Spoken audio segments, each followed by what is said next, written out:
aí. Bom dia a todos, bom dia a todas, né? Bem-vindos a mais um webinar da série, né? Para quem já vem acompanhando aí, esse é o quinto webinar da série que nós estamos fazendo, né? Meu nome é Vitor, eu sou o responsável pela LWT Sistemas, eu sou o dono da LWT Sistemas. Algumas pessoas talvez já me conheçam, quem não me conhece, acho que é importante. Eu sou bastante acessível às pessoas que normalmente me procuram, precisam de mim para alguma coisa. Eu sempre estou à disposição. Eu não, eu falei, eu sempre brinco, né, que eu sou uma pessoa extremamente enrolada e extremamente disponível. Parece antagônico, mas eu às vezes demoro a responder, demoro a, não é, imediatamente uma resposta, mas eu estou sempre à disposição. Se eventualmente alguma coisa que eu não possa, ou porque eu estou muito enrolado, eu sempre peço para alguém me ajudar e me apoiar. Então fiquem à vontade para me contatar caso precisem aí em algum momento. Rapidamente, quem é LWT Sistemas, não vou me alongar muito aqui, é mais para realmente dar né, um posicionamento, quem somos nós, né? A LWT Sistemas hoje é um parceiro historicamente falando, já há quase 20 anos, da Dassault Systems. Ferramentas como CATIA, como SolidWorks, eu acredito que sejam muito comuns no mercado, né? Acho que muitos de vocês já ouviram falar dessas ferramentas. E aí tem toda a parte de manufatura também incorporada, logística. Então, da Dassault Systems, como ecossistema, tem muitas soluções para a área de engenharia e manufatura, e nós somos hoje um dos grandes parceiros deles aí para a América Latina, e conseguimos trabalhar não só com a venda do software, mas tudo que está incorporado, plantação, treinamento, etc. Se precisarem, a gente está à disposição. Somos parceiros da Stratasys. A Stratasys é a maior sistema, a maior empresa de manufatura aditiva polimérica do mundo, né, hoje para sistemas profissionais. Então, é uma excelente empresa, principalmente na hora que a gente começa a ir para a parte profissional, para a parte onde requer um pouco mais de qualidade, etc. Então, a Stratasys é um dos grandes parceiros nossos. E a Solidcam e a Sud são também dois parceiros. A Solidcam para a parte de usinagem, né? Toda a parte de cinco eixos, Swiss Type, torneamento, etc. Um software para criação de programação CNC. E Sud para quem do mercado de madeira, um pouco mais focado em móveis, em otimização, em construção de madeira, principalmente a parte customizada. Então, essa é a LWT Systems. Eu vou falar um pouquinho a respeito dessa minissérie que a gente está fazendo. Esse workshop especificamente, né, este capítulo, né, vou contar um pouco da história, né, para quem é a primeira vez que está participando. A gente faz esse workshop normalmente em empresas ou instituições de ensino. Ele tem ali uma duração de 2 horas e meia a 3 horas. Inclusive, se você quiser replicar esse workshop que nós fazemos aí na sua empresa ou na sua universidade, entre em contato conosco. A gente sempre faz isso, é parte do nosso processo de evangelização. O que nós decidimos, né? Dividir esse workshop, que é dado em 2 horas e meia a 3 horas, em vários episódios, no caso, 7 episódios diferentes, e que nós fizemos eles de maneira mensal, e que foram transmitidos aí nos últimos 4 meses, né? Nós já tivemos 4 episódios, esse é o quinto episódio. Cada episódio acabou ficando um pouquinho mais profundo do que aquilo que a gente ministra durante o workshop, por ter mais tempo, né? Conseguir focar no assunto específico.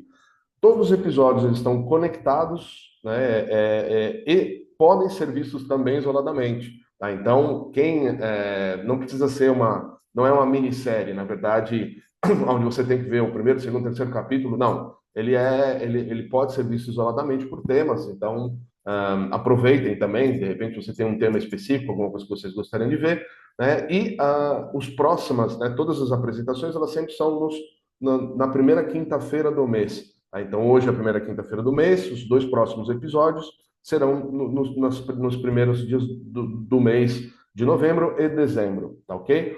Todos os episódios eles foram gravados e estão disponíveis nesse link que está aí abaixo. Então, quando vocês virem na apresentação o link, né, ali, como aquele azulzinho ali, ele é ou uma informação importante para ver, para que você entenda mais aquele assunto que eu estou falando no slide, né? E especificamente esse link é onde estão os episódios antigos que foram gravados nas edições passadas, ok? É isso aí, beleza? Então, é importante.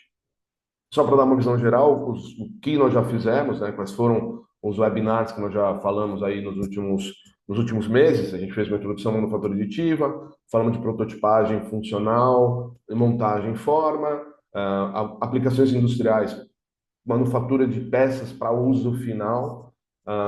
Falamos em equipamento, inventário digital aí no último episódio.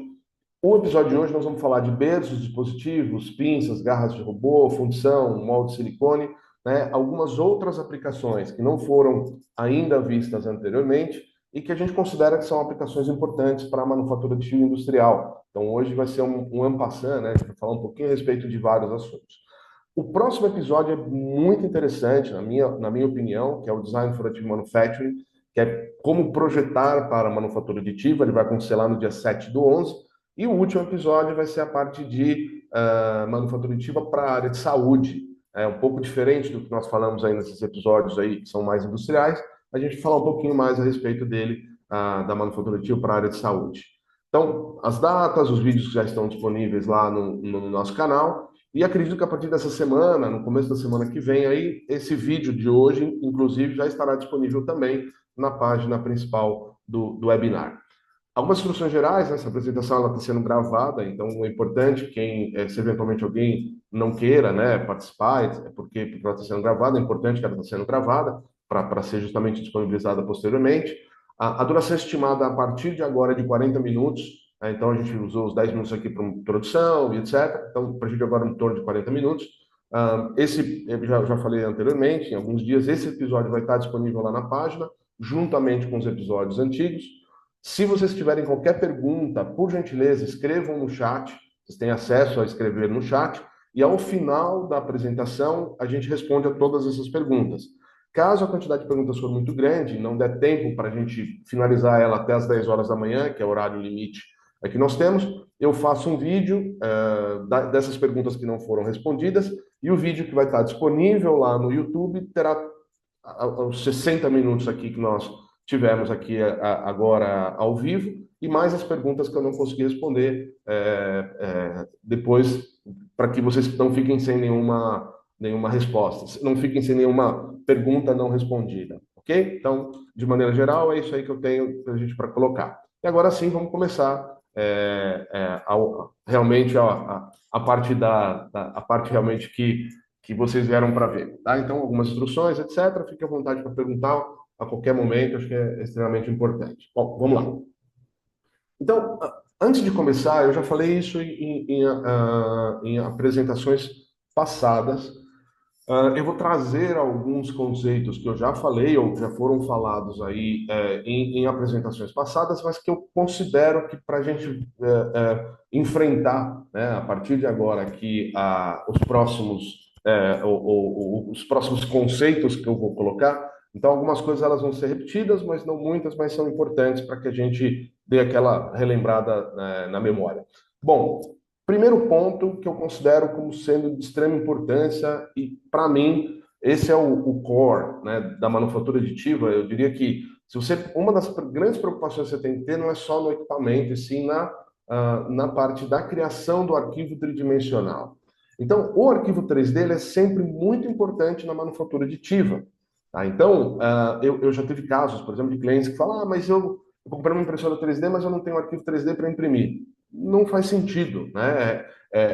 A importância, o arquivo 3D é a alma da impressão 3D. Então, tem que ser levado em consideração que a qualidade deste arquivo 3D é de extrema importância, né? E aí começam a entrar alguns pontos que eu gosto de falar.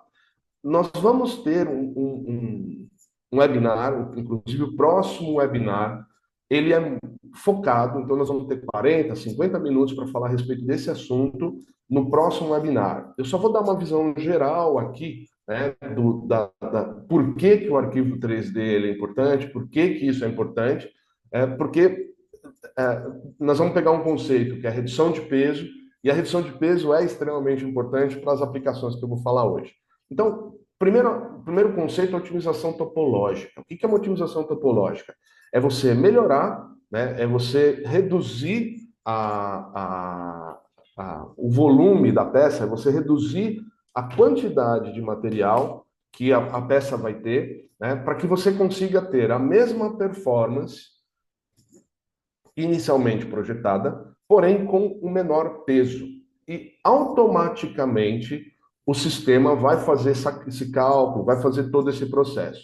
Então, só para vocês terem uma ideia, essa é uma peça que eu gosto de usar bastante. No caso aqui, foi uma impressão 3D metálica, poderia ter sido uma impressão 3D polimérica também, não faz muita diferença, mas é importante que vocês entendam o conceito, né?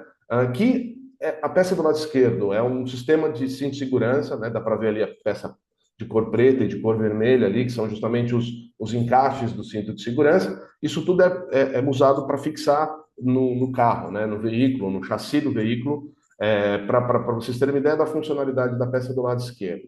Ela é composta por 8 partes diferentes, né? Então, ela tem 8 peças que foram manufaturadas através da manufatura convencional.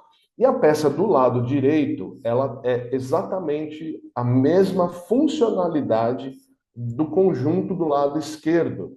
Com a diferença que, ao invés de 8 componentes, ela tem um componente somente. Ela é 40% mais leve e 20% mais resistente. Então, através de um processo de otimização topológica, em conjunto com análise estrutural, eu consegui definir condições tais que eu conseguisse uma peça mais forte, 40%, perdão, 20% mais forte do que o projeto original e 40% mais leve. Então, entendam o processo, né, de otimização topológica em conjunto com análise estrutural, o quanto pode entregar. Se a gente for pensar, né, eu vou voltar aqui no slide, né? Então, o que isso leva, né? Leva uma redução de peso. Então, nesse momento, vamos guardar essa informação, né? Então, eu consigo, com a manufatura aditiva, um dos grandes ganhos da manufatura aditiva é reduzir peso com o processo de otimização topológica. Novamente, guardem essa informação. Lembrando, o próximo episódio, o próximo webinar, o próximo dia 7/11, vai ser a primeira quinta-feira do mês de novembro, a gente vai ter exatamente um webinar falando disso de maneira um pouquinho mais profunda do que eu acabei de falar. E eu o considero como sendo um dos importantes tripés do sucesso da manufatura aditiva, é justamente esse, tá? Então, é o design, é o equipamento e o material. Então, e o software também, hoje em dia, quando eu falo equipamento barra software, né? Então, a gente está conseguindo permear todos esses 3 processos. Então, é extremamente importante, não percam aí no dia 7/11, bastante importante. Então, vou começar a falar o porquê que o peso passa a ser importante em processos como esse. Eu vou falar, por exemplo, do conceito de robô colaborativo. Quem está na indústria, acompanha mais o dia a dia da indústria, sabe o quanto que os robôs colaborativos estão começando a criar uma importância muito grande dentro das fábricas, dentro das indústrias. Para quem não conhece o conceito de robô colaborativo, é aquele robô que trabalha juntamente com o ser humano, né? Diferente daqueles robôs laranjas grandes, né? Que a gente está mais acostumado a ver em células, etc., que normalmente estão em lugares fechados, eles carregam muito peso, né? São para solda, para processos um pouquinho mais insalubres, né? Ou por causa do peso, ou por causa da solda, ou, né? O ambiente, né? De maneira insalubre. O robô colaborativo já é aquele robô que trabalha junto com as pessoas, ou para otimizar uma tarefa, ou para reduzir um esforço repetitivo, né? E por causa disso, são de menor dimensão, são pequenos, e possuem um payload menor, né? O que é o payload? O payload é o quanto que o robô consegue transportar de peso de um lugar para outro. Então, de uma certa forma, é o quanto você consegue tirar, né, um exemplo, né? Eu quero transportar uma peça de uma esteira para dentro de uma caixa. Essa é a função do robô colaborativo. Então, o payload é o quanto que ele consegue transportar de peso da esteira até a caixa, ok?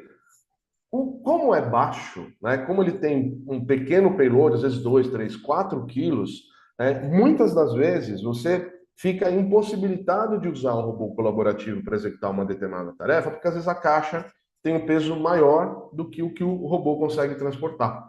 Então, veja que interessante. Imagina que eu projeto uma pinça, que é a pinça que vai fazer esse transporte, né, que vai lá e vai pegar a peça que está na esteira e transportar para uma caixa, quanto mais leve essa pinça for, maior o peso transportado. Não é isso? Que na verdade o payload é a somatória da caixa, né, do produto que você está transportando da esteira, mais a pinça. Então, se eu consigo fazer um sistema de otimização topológica e reduzir o peso da pinça, eu consigo aumentar o quanto eu consigo transportar da esteira para a caixa. Então, vejam que a gente começa a interligar algumas tecnologias para que a manufatura aditiva seja realmente importante, ou realmente utilizável, ou realmente ser utilizada na sua totalidade. Poderia projetar da maneira convencional? Sim, porém, eu perderia essa possibilidade de reduzir peso e naturalmente, essa possibilidade de poder transportar alguma coisa mais pesada. Nós temos um cliente importante que teve exatamente este problema. Ele tinha um robô colaborativo disponível, na verdade, ele estava comprando um robô colaborativo novo. O payload daquele robô colaborativo, o máximo, não conseguia transportar o peso da caixa, porque ele, na verdade, ele tirava, em vez de tirar um produto, ele tirava uma caixa inteira da esteira e colocava num pallet maior. Então, ele fazia esse trabalho. Então, o peso da caixa era um pouco maior do que só um produto, e somado o peso da caixa mais o peso da garra, ultrapassava o payload. O que nós fizemos? Nós fizemos um trabalho justamente de otimização topológica na garra, na área estrutural e etc. Imprimimos essa garra otimizada, essa garra pensada para a manufatura aditiva, e conseguimos sim substituir o ser humano naquele momento para poder fazer essa tarefa de transporte. Então, vejam, né, a quantidade e o grande mote, né, o grande dor, o grande problema que essa empresa tinha era justamente a quantidade de afastamentos que esse funcionário tinha, porque quando ele fazia isso, mesmo tendo dispositivos, ele tinha que agachar muito, levantar, a diferença de altura era muito grande. Então, a quantidade de afastamentos é também muito grande. Então, por causa justamente por causa dessa condição, foi-se pensado nessa solução e ela só conseguiu ser realmente efetivada por causa da otimização topológica da manufatura aditiva. Então, por isso que eu falei, guarda a informação, né? O peso é importante, a diferença, ou aonde a gente consegue reduzir. Esse é um outro caso bem interessante, também pensando em robôs, que também foi reprojetado. Então, para vocês terem uma ideia, do lado esquerdo, esse é um dispositivo original, ele é bastante pesado, né? Para vocês terem uma ideia, ele pesa em torno de 16 quilos, inclusive está nessa tabela ali do lado direito, 15,9 quilos, o dispositivo do lado esquerdo.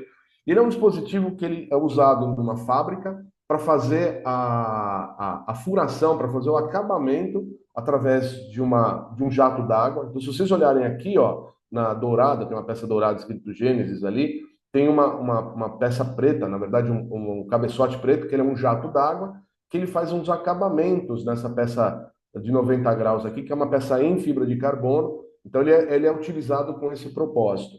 Isso fica na ponta de um robô. Do lado esquerdo aqui, dá para ver uma parte meio laranja, né? Ele consegue enxergar. Então, um robô desses laranjas, desses grandes, desses brutos que eu falei, ele justamente era o robô usado para fazer essa operação. Então, o que foi feito? Foi feito um redesign, né? Saiu dessa peça aqui do lado esquerdo, desse conjunto, dessa série de componentes aqui do lado esquerdo, para uma peça única, reprojetada, levando em consideração a manufatura aditiva. Para vocês terem uma ideia, né, a redução dessa geometria, a mudança dessa geometria, fez com que o que era em CNC pulou de 20 dias para 3 dias a partir do processo, né? O processo em si, não, perdão. O processo em si, né? Então, além de terem conseguido reduzir o tempo que aquele dispositivo estava funcional, né, estava operando, o peso foi reduzido drasticamente. Então, ele saiu de um dispositivo de 16 quilos para um dispositivo de 1,4 quilos. Tá, mas o que que isso traz de benefício real, levando-se em consideração essa redução de 91% no peso? Imaginem que isso está sendo manipulado, está sendo transportado por um robô. O robô, lembra que eu falei agora há pouco, né? O conceito do payload. Então, quando você compra um robô, tanto um robô colaborativo quanto um robô industrial, você compra o quanto de peso esse robô pode transportar. Então, se eu estou reduzindo a garra, reduzindo a ponta, reduzindo aquilo que ele vai ter que movimentar, o que, que naturalmente eu consigo fazer com o robô? Eu consigo comprar um robô menor, um robô menos caro, né? Um robô que possua uma estrutura de fixação, de manipulação, de manutenção, de consumo de energia menor. Então, eu economizo não só na aquisição do braço do robô, mas eu vou reduzir o que nós chamamos de TCO, o Total Cost of Ownership, que é o custo de operação deste equipamento, desse braço de robô, ao longo dos anos. A manutenção é mais barata, a quantidade de energia elétrica, que normalmente é um parâmetro importante, será menor, e por aí afora, né? Então, eu tenho uma série de ganhos, né, com a redução de peso. Aqui não é um ganho só um ganho humano, né, um ganho de redução de lesão por esforço repetitivo, que eu vou falar daqui a pouquinho, mas é um ganho de TCO, de Total Cost of Ownership, o custo de operação de equipamento, além do custo de aquisição. Então, olha que interessante, olha que legal quando a gente consegue usar o conceito de otimização topológica em conjunto com o conceito de manufatura aditiva. Então, os dois são muito interligados, né? A gente está falando ali de software, de material, de tecnologia, então são várias tecnologias interligadas para entregar o mesmo produto. Legal, então falei um pouco de braço de robô, eu vou mudar agora para uma outra linha, que é a linha aqui de fixações e jigs e berços e etc. Esse é um outro caso interessante, esse é um caso de um cliente, um americano, o pessoal da Orec. A Orec faz aspiradores de pó. Essa peça metálica que está aqui na máquina tridimensional é a parte frontal de um aspirador de pó daqueles que você usa verticalmente, né? Não é aquele tradicional que no Brasil costuma ter, mas o americano usa muito esse modelo. Agora o brasileiro acho que também está começando a usar um pouco mais, mas só para que vocês entendam que produto que a gente está falando. Então, do lado esquerdo, aquele é um processo de medição em cima de uma peça original, né, uma peça real, não é uma peça plástica, não é um protótipo. Então, qual que é a ideia? A ideia foi justamente colocar um berço de metrologia, um berço para que fosse utilizado, fosse colocada a peça numa determinada posição e esta posição fosse uma posição conhecida, né, sabida, e que eles puderam automatizar o processo de metrologia. Quem está acostumado com o processo industrial sabe o quanto que a metrologia é um dos grandes gargalos dentro do processo industrial, né? Eu sempre brinco que tem três lugares que estão sempre lotados: restaurante na hora do almoço, o relógio de ponto, né? O relógio de ponto é coisa de antigamente, né? De bater o ponto, etc. Mas ali o CODIN, o lugar onde você vai apontar a sua saída ou a sua entrada às 5 horas da tarde, e a sala da metrologia, né? Normalmente, a sala da metrologia não se mede 100% daquilo que precisa ser medido. Mede-se aquilo que é mais emergencial. Então, é um ponto importante. Então, a gente percebe que muitas metrologias, elas ficam, às vezes, extremamente sobrecarregadas, trabalham 2, 3 turnos, eventualmente tem precisão de 2 equipamentos para medir tudo que precisam, tudo que é necessário medir. Então, por quê? Porque o processo de metrologia normalmente é um processo mais chato, um processo mais complicado de fixar a peça na mesa para poder fazer o processo de metrologia. E como você depende do ser humano, dificilmente você consegue automatizar o processo de medição, por exemplo, você criar um programa de medição, porque pode ser que a peça ela pode ser montada eventualmente em várias posições diferentes dentro da mesa para metrologia. Então, a ideia aqui é justamente você fixar esse dispositivo numa determinada posição, fazer com que ela fique mais ou menos na mesma posição, e usar um sistema de metrologia automatizado, é criar um programa de metrologia. Então você sabe mais ou menos em que posição está, você cria ali a referência, a máquina enxerga, né, de uma certa forma onde a peça está, ela sabe mais ou menos onde a peça está, você faz duas, três medições simples para que ela se mapeie, né, igual uma máquina CNC, e começa o processo de medição. Então, olha que interessante, né, o quanto de ganho você pode eventualmente ter com uma mudança simples no seu processo. É tirar a fixação dessa peça de maneira manual, dependendo do operador, e automatizar o processo usando um berço metrológico juntamente com uma programação ali dentro do sistema. Então, é um outro grande ganho e possível dentro do sistema. Aí a gente começa a falar, tá, mas poxa, mas e aí, né?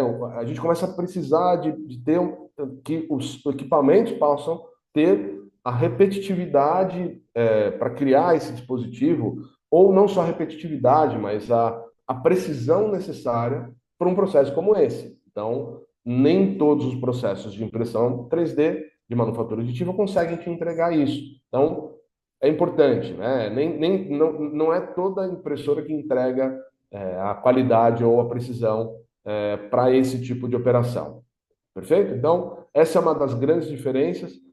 Outra também, para algumas empresas, internalizar isso, né? Fala, mas eu poderia fazer isso lá fora, no mercado, tal. Ok. Muitas empresas já não têm mais ferramentaria interna. Então, tem que comprar, normalmente você vai ter que fazer um novo dispositivo para uma nova peça, três cotações, dessas três cotações você tem que mandar desenho. Então, tem um custo embutido muito grande. Então, um dos grandes ganhos para esta empresa especificamente, além de tudo isso que eu comentei, que é o tempo de medição de uma peça caiu de 30 dias para um dia somente, quer dizer, você tirou toda a fila de medição ali do equipamento, você trouxe para dentro a produção desses dispositivos e para eles isso foi um grande ganho, não só pensando em custo, mas pensando em velocidade, em autonomia, em possibilidades. Então, isso é bastante interessante.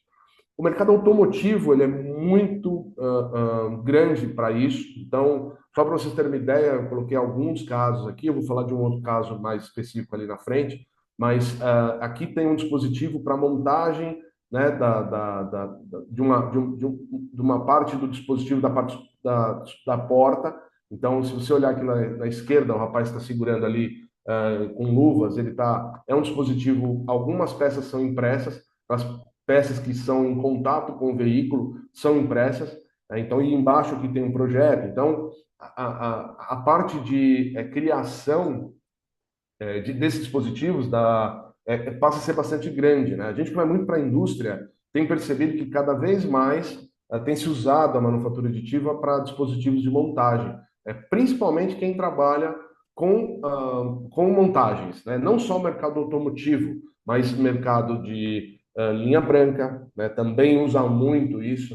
Tem o mercado pessoal automotivo, como eu falei agora há pouco, alguns dispositivos na área aeroespacial, dispositivos para furação, para você posicionar, para te apoiar a montar alguma coisa.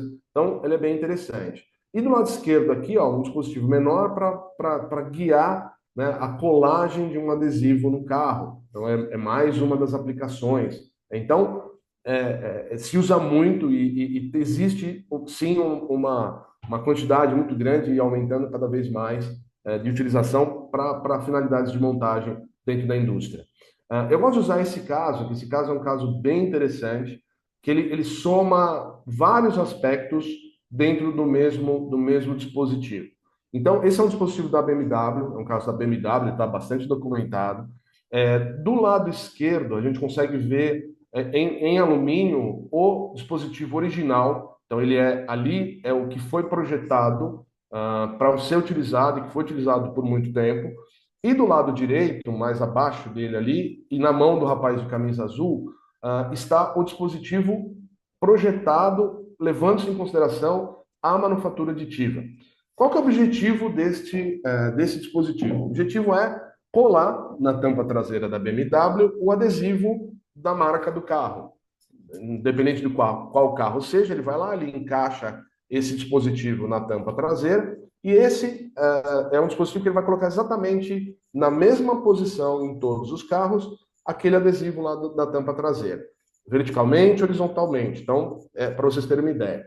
Então, isso é uma operação manual. Então, um operador, uma pessoa, diariamente faz esta operação lá na BMW centenas de vezes por dia. Então, ele vai lá, pega o dispositivo que está em cima de uma bancada, leva isso até o carro, faz a aplicação do adesivo e devolve esse dispositivo para o carro.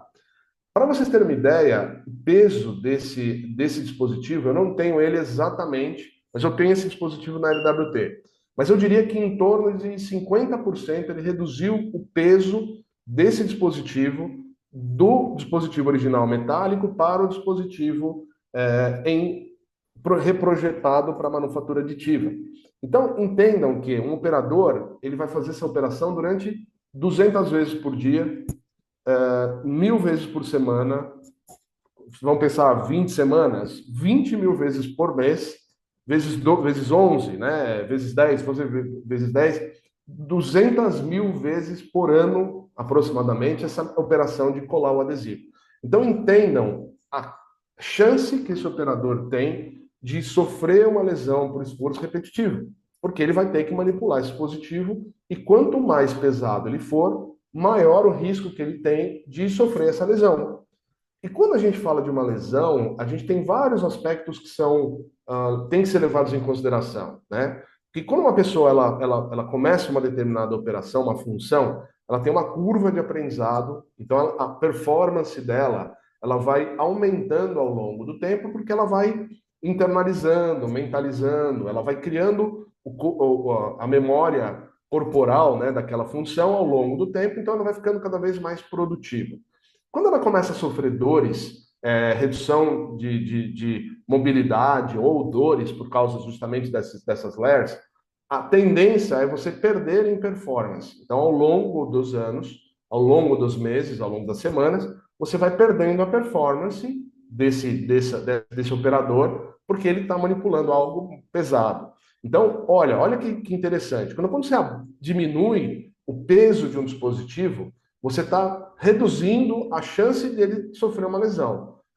Naturalmente, você está aumentando a performance dele ao longo do tempo, ao longo dos anos. Porque se ele não está machucado, ele não está sentindo dor, ele consegue sempre trabalhar em cima de um 100% ali da sua performance. E agora entendam, imagina que você precisa afastar esse camarada da função dele, justamente por causa da lesão por esforço repetitivo.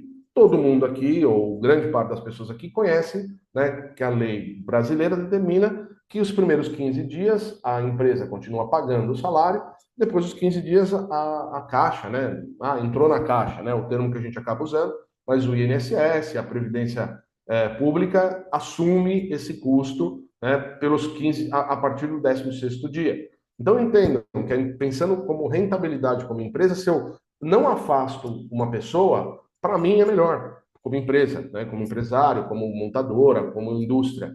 E também quando eu coloco uma pessoa que não está treinada para aquela função, por causa você passa também a ter uma pessoa que vai ter uma performance menor e que ao longo do tempo ela vai melhorando a performance. Então, olha como a redução de peso e a ergonomia podem trazer um grande resultado num dispositivo como esse, né? Então, voltando àquilo que eu falei lá atrás, né? Olha que interessante que como a redução de peso é importante, não só no avião, não só num carro elétrico, não só no dia a dia ali para um produto, né? Mas também para um braço de robô, mas também para um ser humano que vai transportar um determinado dispositivo com peso menor e naturalmente reduzindo ali a lesão por esforço repetitivo. Mas tudo está amarrado ao processo de redesenho, de redesign, de reprojeto.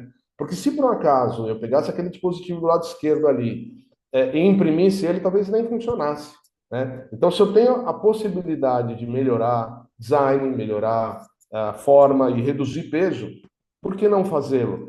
Vamos usar a manufatura aditiva na sua totalidade, né? 100% daquilo que ela pode te oferecer. Então, é exatamente isso que eu queria colocar. E aí também outras possibilidades.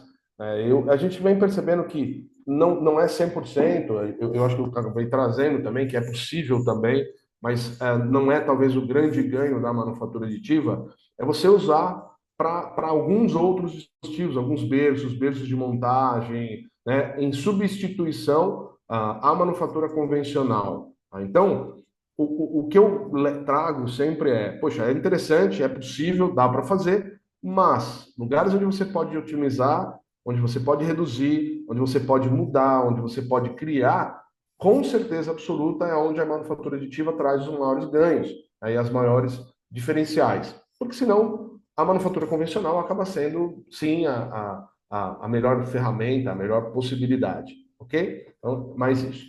Agora eu vou começar a falar de algumas outras aplicações que eu considero como aplicações possíveis, não tão comuns, mas que também tem uma certa possibilidade para dentro do processo de manufatura aditiva. Um deles é o que nós chamamos de core solúvel, né? E levando em consideração ali a parte do pessoal de compostos, da parte de composites. O que é um core solúvel? Core solúvel é o seguinte: eu consigo imprimir uma peça e esta peça, ela, ao invés de você usar o material de modelo, o ABS, o ASA, não importa, eu uso um material solúvel para imprimir aquela peça. O que é um material solúvel? Dentro do conceito da Stratas, é um material que eu consigo colocar num tanque e fazer com que ele derreta naturalmente. Ele não é algo que você tem que fazer um processo de temperatura, não. Você põe ele num tanque e juntamente com água quente e um produto, ele dissolve aquela peça.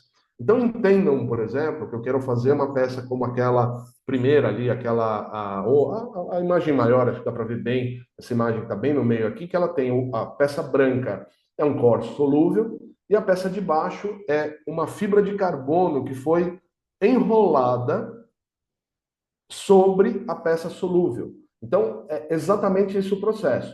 Então, ele tem ali a parte interna, eu enrolei em volta dessa peça, da parte interna, uma fita de fibra de carbono. Eu vou levar esse conjunto para uma autoclave para fazer uma pré-cura. Então, ele vai lá para um forno, com uma temperatura não tão alta, né? Mas fazer uma pré-cura. Eu tiro isso do forno, coloco isso num tanque com água, ele vai derreter a parte interna, deixando só a parte externa, só a fibra de carbono, e aí eu vou e finalizo esse processo diretamente lá numa autoclave com processos com uma temperatura maior. Então, é só para vocês terem uma ideia o interessante, né? Talvez não seja o dia a dia de vocês, puxa, eu nunca vi isso na minha empresa, eu não tenho isso, mas, porém, eu acho importante entender que é possível, né? Você ter essa flexibilidade, essa ferramenta, né? E principalmente em empresas que trabalham com a parte de materiais compostos e materiais compostos não seriados. Então, eu vou fazer 10 peças, 20 peças, eu quero fazer um protótipo funcional, eu quero resolver um problema no equipamento. Então, é uma das aplicações interessantes aí da manufatura aditiva, que é essa parte do core solúvel. Eu vou falar a respeito dessa aplicação, mas eu vou ser bastante sincero falando a respeito dela, né? Muita gente fala a respeito da impressão 3D de moldes de injeção plástica, né? Muita gente pergunta, muita gente me procura, nos procura, mas eu gostaria de imprimir, eu gostaria de imprimir, eu gostaria de imprimir. É possível? Sim, é possível. Eu já tive casos, em alguns dos nossos clientes, que conseguiram imprimir um molde para que fosse usado como uma ferramenta de injeção plástica. Porém, todavia, contudo, entretanto, não é um sistema, não é uma aplicação fácil, não é uma aplicação tranquila e não é uma aplicação onde você define um padrão, define uma regra, define um processo e esse processo ele é replicável. Então, cada ferramenta que você precisar, cada molde que você for fazer, cada cavidade que você for criar, é uma história nova. Então, entendam que não é um processo simples. Eu vi muita coisa com geometrias simples, agora com a parte de resina. Existem resinas muito poderosas, né, resinas que têm uma aplicação bem interessante, bem legal, porém, eu não vi ainda isso florescer de uma maneira padronizada. Como eu disse, olha, vai dar certo. Não, depende muito do empenho do projetista, do usuário, da empresa que adotar isso como uma possível solução. Outro detalhe importante, peças pequenas. Eu nunca vi para peças grandes. Eu já vi uma vez para peça grande, mas uma peça mais simples, nada muito complexo, nada cheio de detalhes. Tá? Então, a troca de calor é um problema. Então, entendam que é possível, mas com dezenas e dezenas de restrições e depende muito do ser humano, tá? Depende muito do profissional que encarar isso como uma possibilidade e mesmo assim não é sucesso 100% do tempo. Então, tem alguma coisa documentada, eu já vi no ano passado na Fortinex algumas coisas, mas eu acho que é mais estudo, na minha opinião, do que realmente prática. Tá? Então, esse é um ponto importante. Porém, dentro da parte de injeção plástica, eu acabei trazendo, né? Esse é uma das coisas das quais eu considero como um grande ganho da manufatura aditiva dentro da indústria de injeção plástica. É a impressão 3D metálica com otimização na refrigeração. Então, vamos imaginar o seguinte: você cria uma ferramenta de injeção plástica. Esta ferramenta, ela tem todo um design, todo um projeto para que ela seja refrigerada, né, para que você tenha uma velocidade de refrigeração ou velocidade acelerada, ou você possa fazer uma refrigeração mais concentrada em determinados pontos para evitar uma solda fria ou para evitar um problema de chupagem, um problema de qualidade. Então, e com a manufatura convencional, você não consegue muita flexibilidade para poder dizer aonde você quer essas refrigerações. Dê uma olhada, por exemplo, nessa peça do lado direito, a cor amarela e a azul são os canais de refrigeração impossível de serem feitos na manufatura convencional. Então, o que foi feito? Esse macho, né, essa peça, ela foi impressa numa impressora 3D de metal, justamente com todos esses canais projetados e dentro ali de uma ferramenta, né, de um SolidWorks, de uma ferramenta de injeção plástica, né, que foi, olha, esse é o melhor desenho, a melhor geometria para as refrigerações. E aí você consegue ganhos incríveis com velocidade. Eu já tive um caso de uma empresa que fez essa. Eu, na verdade, eu não vi, eu li a respeito. Ele tinha 30 injetoras na fábrica e ela conseguiu reduzir o ciclo né, o ciclo é o tempo em que uma peça é injetada, refrigerada e retirada da máquina até que o novo ciclo entre em 25%. Então, imagina, você tem 30 injetoras fazendo essa injeção para poder ter a sua quantidade de peças suficientes para a sua produção. Você consegue reduzir o tempo de ciclo em 25%, você reduz a demanda em 25% da quantidade de impressoras. Então, ao invés de você consegue ter 7, 8 impressoras, injetoras, perdão, eu usei o termo impressoras, me corrigindo. Então, você tem 30 injetoras, então você consegue reduzir em 25% a quantidade de injetoras, porque você reduziu o ciclo em 25%, e você consegue sair de 30 menos 8. Então você tem 22, 23 injetoras ao invés de 30. O que você fez com isso? Reduziu a quantidade de energia elétrica, reduziu a quantidade de manutenção, reduziu a quantidade de ferramentas, reduziu muito o custo da operação como um todo. Ah, Vitor, mas imprimir uma peça dessa metálica é mais cara. Por isso tem que fazer conta, né? Quanto que valeu a pena você reduzir, você aumentar o custo para criação, para imprimir uma peça como essa, e você reduzir 8 máquinas na sua linha de produção? Quer dizer, você tem que colocar na balança e checar para ver se faz sentido ou não. Então, é uma das aplicações bastante interessantes. E eu já estou caminhando já meio para o final, né? Eu acho que tem mais 13 minutos aí até a gente finalizar. Então, eu tenho mais uma ou duas aplicações aí mais específicas que eu vou passar, que são importantes, que uma delas é a parte de fundição, não só a fundição de areia, tá? Então, a gente tem clientes que usam para imprimir ah, o macho, né, a imprimir aquilo que vai estampar a areia. Então, é uma das possibilidades. Hoje existem impressoras de areia, então você pode já gerar a caixa com geometrias extremamente complexas. Então, eu tenho um dos nossos clientes hoje usam inclusive uma impressora dessa, é bem interessante. Então, ele já imprime a própria caixa de areia. E uma outra possibilidade é o investment casting, que é o conceito que nós chamamos de cera perdida.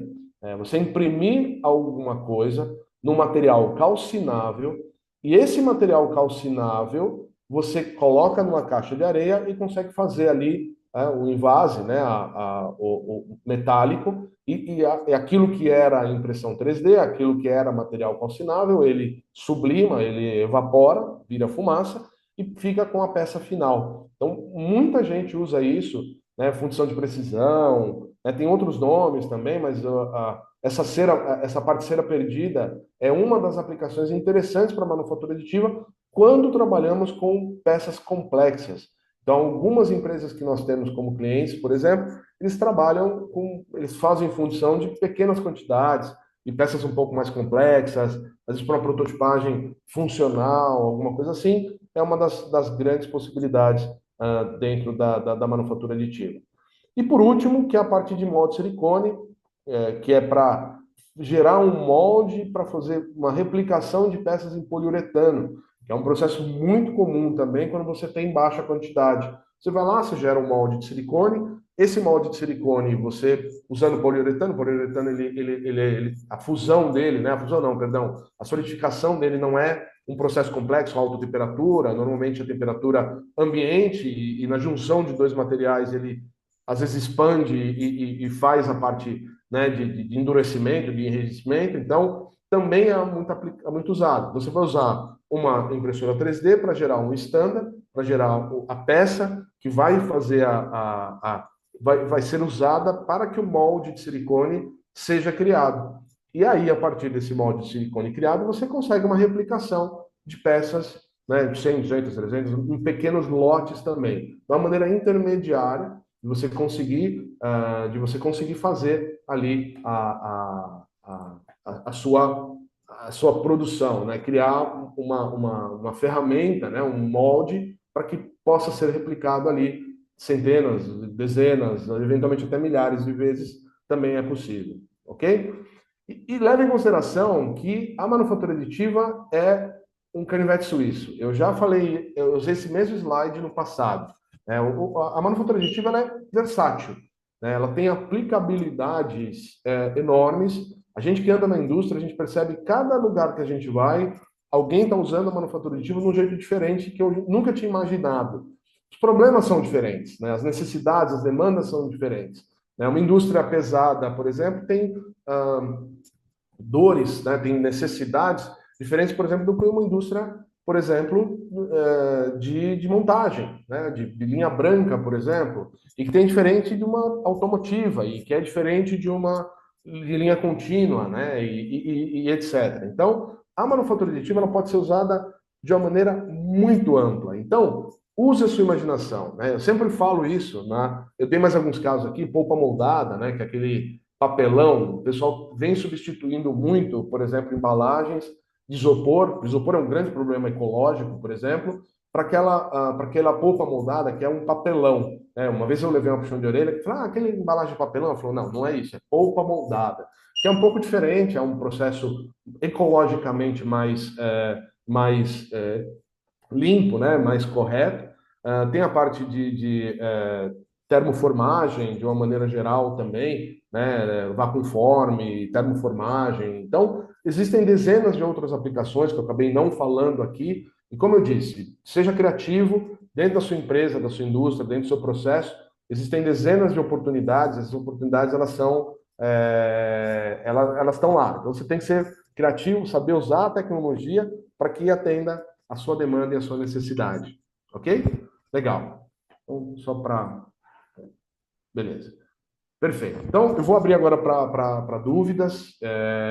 Eu até vou deixar aqui já, por último, meu contato, até para a gente, eu vou tirar da tela daqui a pouquinho, justamente para a gente poder responder eventualmente as dúvidas, caso elas apareceram, caso tenha alguma, e aí eu volto, né, a tirar também a minha tela. Um pouquinho, stop share. Perfeito. Pessoal, fiquem à vontade para fazer perguntas. Eu estou aqui à disposição de vocês para responder a elas. Deixa eu ver aqui no chat como estamos. Só um segundinho. Perfeito. Bom dia, Cláudio. Bom dia, Elicis. Desculpa se eu falei errado também. Bom dia. Jonas também, bom dia. Antônio Gomes também, Facens, grato. Muito time, bons seus webinários. Certeza agrega muito. Obrigado. Muito obrigado. Bom dia também. O nome está aqui, eu não sei se é o nome, mas assim, Denise. Beleza, perfeito. Gente, fique à vontade, algumas perguntas, vou deixar aberto aí mais 2 minutos, caso ninguém. Ah, é o Sidemir, legal, perfeito. Tudo bem, Sidemir? Bom dia, bem-vindo. Sidemir também é um grande companheiro aí já de alguns anos de tecnologia e é um dos grandes usuários da tecnologia. Eu aprendo com ele, eu não sei porque que ele está aqui, tá acompanhando, viu, Sidemir? Você que é meu professor. Legal. Pereira, Cláudio, perfeito. Legal, gente. Acho que não vem nenhuma pergunta, então eu queria agradecer, né, a disponibilidade de vocês. Obrigado, Sidemir. É sempre um prazer. E agora que os voos voltaram, eu volto para aí, cara. Tava difícil, mas logo, logo eu estou de volta, né? Sei que vocês passaram aí. O Sidemir ele fica na região do Rio Grande do Sul, então em breve estaremos aí de novo, novamente. Ainda bem, que bom. Bacana. Bom, gente, então é isso. Obrigado. Eu gostaria novamente de agradecer o tempo e a disponibilidade de vocês aí por terem participado desse webinar. Relembrando, né, que na página onde vocês fizeram a inscrição, todos os vídeos estarão lá, os vídeos